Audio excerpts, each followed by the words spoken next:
Alrighty, so the banner post for the forums is out, and I just wanted to talk about whether or not you should summon for the character, because I think that this one is kind of a toss-up for some people.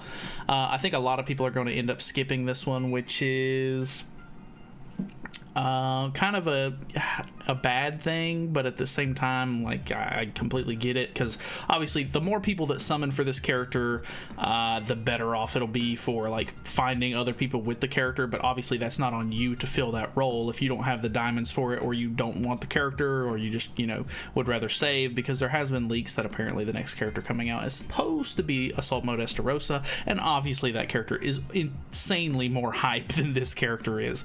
So I don't blame anybody for skipping. I completely understand. I think most people should skip. I think it just makes more sense.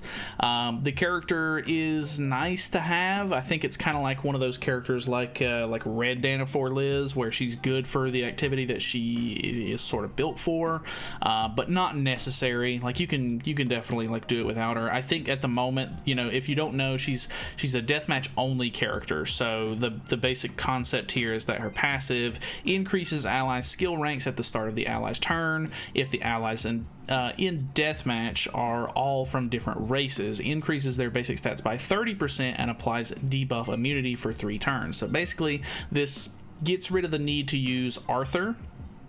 But if you're running this with somebody who doesn't have the character, so if it's like, if for example, if I summon and I get the character and I go in, then if the person that I partner with has the character, then everything's good, because the basic stats increase in the debuff immunity that comes from her passive is only for my team. If I'm running her, I'm the only one that gets it. So the other person is going to want to have to run either her to get it for themselves, or they're going to have to run Arthur, which isn't necessarily a bad thing, but I don't know. It just I guess that's the biggest downfall. If they would have just made it to where either this buff goes for the enemy as well, or your teammate as well, like Thonar's passive does, that would have been really, really great.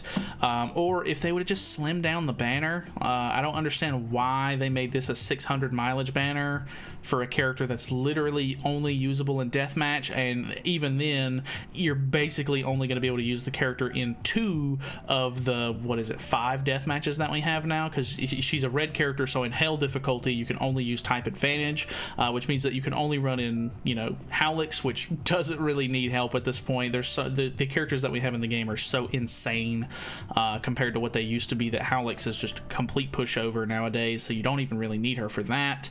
But obviously OG Demon, original Demon, is the brand new, the newest game mode, the newest raid that you got to do to get, you know, characters to level 100. So obviously it's going to help to have the character for sure, but ultimately I don't think it's really necessary. I think if you're just a regular player and you've been playing the game for a little while, and you already have, you know, like the the Trader Melee comp with either Diane, or maybe you're the one running Arthur at the moment, then I don't really think anything will really change for you if you don't summon for the character, because I mean, you'll be fine. You can just run what you've been running. I think that there is a concern in the community right now that if people summon for this character, like if I summon, people are going to be like, oh, like, I only want to partner up with people who have the new Diane, so that way I can 3-turn it and it's a lot easier.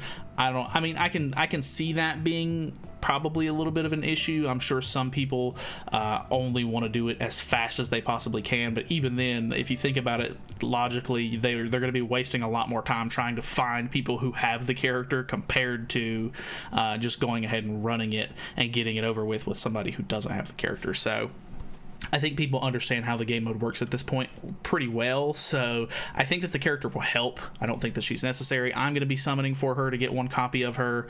We're going to be doing summons in the morning sometime whenever I wake up, so I'll try to schedule that live stream at some point, maybe before I go to bed, not too sure, depends on what time I wake up. But yeah, we'll be doing live summons, so if you guys want to stop by and see that, feel free to subscribe so you don't miss out. But yeah, the other thing that I think is a really big loss here is that this is one of the only banners, because it's technically a seasonal banner, this is one of the only banners that you can actually get some of these characters, and I know a lot of people are missing some of these characters. Like, people really want extra copies of, you know, Summer Merlin, completely understandable. She's insanely good for what she is. You know, other of these characters like Jenna and Zaneri are both really nice to have, along with this red Elaine. This red Elaine's actually, I think, best in slot for like sub-slot character for the new raid for running OG Demon, because it helps you with your, you know, buffs and stuff like that. So you know, people are probably going to want her. Jenna, or I keep getting these two confused. Zaneri is the one that people want the most, I think, because you can use her in Belmoth. But as long as one person has her, it's not like the end of the world. But yeah, some of these characters just don't come back on regular banners all that often, so it's really hard to acquire some of these units, which is just really unfortunate. Because as far as I was concerned, like, I mean, if we were just going off of like no leaks or anything, I would not have assumed that we were going to be getting a festival next week, or the week after that for global. I just really thought it was a little too soon, because we literally just got rid of the 3-year anniversary for, you know, JPKR, with the new Light Liz and everything. So it feels super soon for me. So I wouldn't have, you know, imagined. So if you know, if some people who don't keep up with like Grand Cross news or just play the game casually are probably going to summon on this banner and not have enough diamonds for the next one. So I definitely recommend you save. It's probably not worth it. I know that we just got out of a festival, so hopefully you haven't spent too many diamonds. I know Freyr just came out, and he was kind of a big ticket character that a lot of people were like, oh, I really need this unit for future, you know, use on either Skull and Hati, or, you know, whatever the case may be. So a lot of people wailed pretty hard or just went for a copy of him regardless. So I think as a baseline, you should probably just skip this character. Hopefully they'll be generous enough to bring her back somewhat often, so that way people can actually get their hands on her, because it's not like that she's anything super crazy. There's no reason for them to be super stingy with the character, because she's literally only for OG Demon. But who knows, that's completely, you know, up to them on whether or not they're going to be super generous or stingy with the character. So definitely recommend you skip. Don't really have anything else to say. I think she's an okay character. I think she's really interesting, and I guess the fact that I've already invested into Ragnarok Diane is a plus, because I already have some of her outfits, and I have a bunch of them already maxed out. So this character will kind of just slot right in very nicely, and I already have UR gear and stuff like that for Diane, so I don't know. She'll just work out really well on my account. But yeah, either way, thank you guys so much for watching. Hopefully this was helpful or informative or whatever you needed it to be. But yeah, like I said, we're doing summons sometime in the morning. Thank you guys so much for watching. Feel free to subscribe, so that way you don't miss the live stream if you want to. And that's it from me. So I'll see you guys in the next one.